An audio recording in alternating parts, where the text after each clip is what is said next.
Thanks to the support of the Kripple Krew, we are almost at 2,500 subscribers on YouTube. And you know when we get there, we got to have a big old giveaway. Today we're going to be looking at the first knife that you can win when we hit 2,500 subscribers. We will be looking at the Tuya Bruiser. And this is one you don't want to miss. Stick around.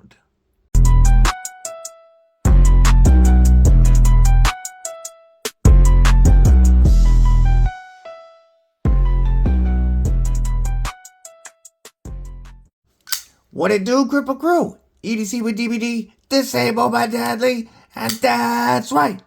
You're going to be able to win this knife very soon. You want to find out how to do that? Make sure that you have stabbed that like button like you mean it. /subscribe, and make sure that you have bashed that bell for notifications so you don't miss anything like more giveaway announcements. Today's giveaway knife was donated to the channel by big homie Tristan, aka Projectiles Are Sharp. Shout out to my boy Tristan. And this is one dope bruiser of a knife. So the Tuya Bruiser comes in at 8.4 inches overall length. We are looking at a full size. We're looking at a large carry, folks. We have a 3.75 inch clip point blade with a dual black wash and satin finish that looks great to me, a flat grind, and a blade steel of D2. Yay, yay.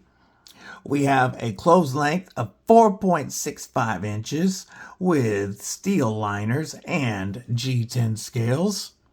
We have a blade stock thickness of a nice chunky 149 thousandths and a weight coming in at 4.91 ounces.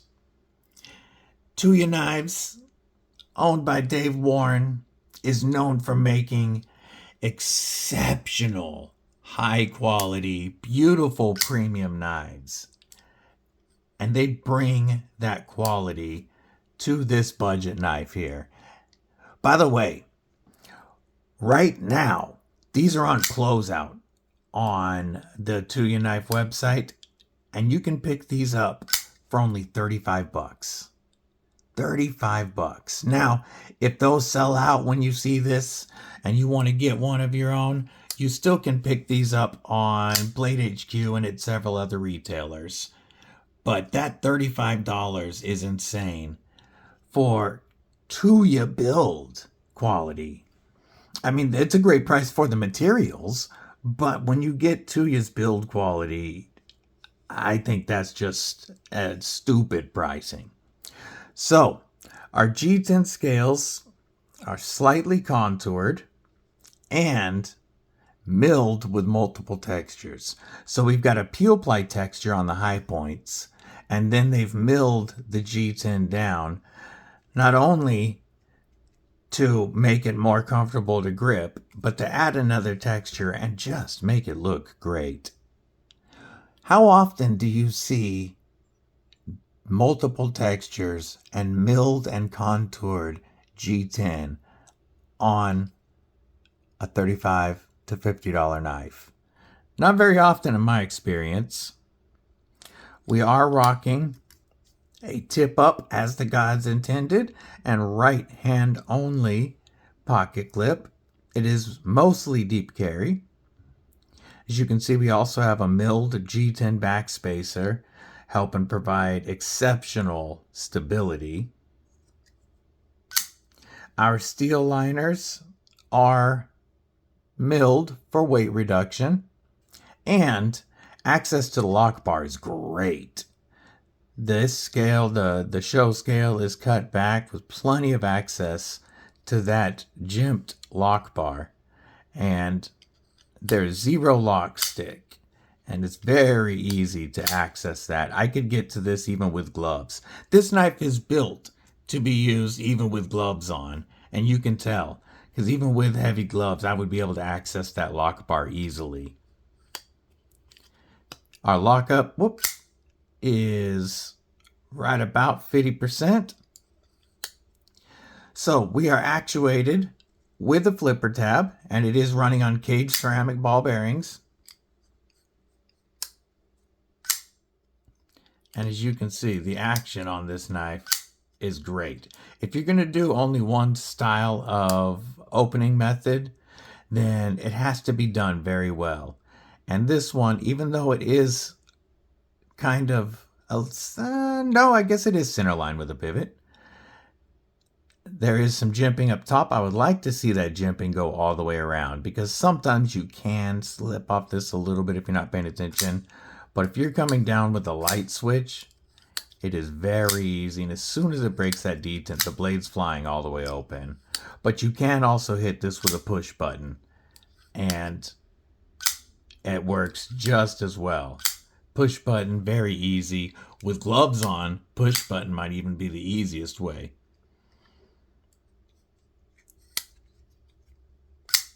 Ergos on this. We've got a nice curve that fits my hand here. And whether I am behind that flipper tab and pivot with my extra large glove size hands, I have plenty of room. I can lock in here in a saber grip. That jimping is not quite as useful as I would like, because it comes up flush with the liners and scales, but I can feel it locking me in. However, this little bit of poonage right here is where my thumb likes to land when I use this flipper tab as a choke up, and it is very comfortable to choke up on that flipper tab if I really needed some strength or control in a cut. Easy to get that tip down in a utility or pinch grip. Just, if you're looking for a large size knife that's going to look great, feel great, and handle any task you're going to throw at it, the Tuya Bruiser is definitely a winner.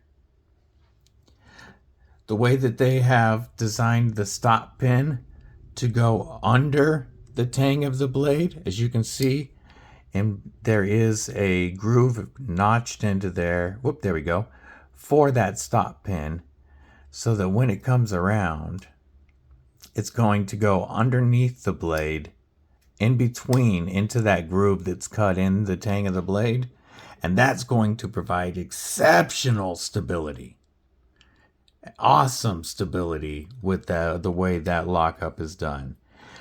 If a knife is done with external stop pins instead of doing internally, this is the way I like to see it, where there's two notches in the tang of the blade to give you that really awesome lockup and detent. Now,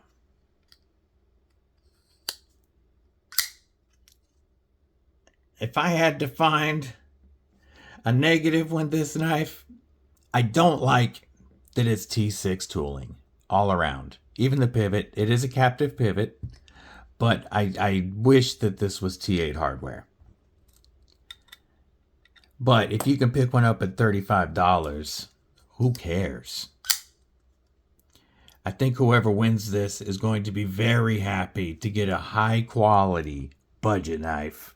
And this D2 steel is going to hold its edge for an exceptionally long time for budget steels, and it's going to be plenty tough. D2 takes a screaming sharp edge and holds it very well. It is not fully corrosion resistant. So what I like to do with my D2 is I like to keep my blades waxed. This one has not been, but I like to keep Mad Wax Mad Wax from Mad Yako is what I like to use on my blades to make sure that I don't have any corrosion issues. And I personally have never had D2 corrode on me. I know some folks, especially down south, might have an issue, and that's where I would definitely recommend using some wax or something. We'll do some quick size comparisons, and then I'm going to tell you how you can win this knife. Here it is next to the Spyderco PM2 and Para 3, and as you can see, It is larger than our PM2 and quite a bit bigger than our Para 3. How about a couple of concepts? Let's compare it to a couple of concepts. First,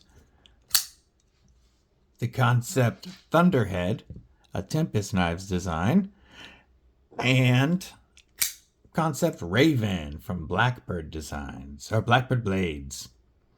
And it's going to be larger than both of them. The Thunderhead is a large knife. The Tuya Bruiser is just bigger.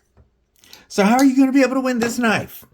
Well, once we get to 2,500 subscribers, we are going to have a giveaway live stream. Prior to that live stream, actually, when that live stream happens, a video will go live. You'll be able to, there will be a link posted. You'll be able to drop a comment on that video, and I will be drawing winners from that video throughout the live stream. So you will have to be present to win this knife. Now, there will be some members-only prizes, and members of Kripple Krew Inc. do not have to be present if their name is drawn. But you got to join Kripple Krew Inc., which only costs a couple of bucks a month, and it gets you access to members-only content and lots of members-only giveaways.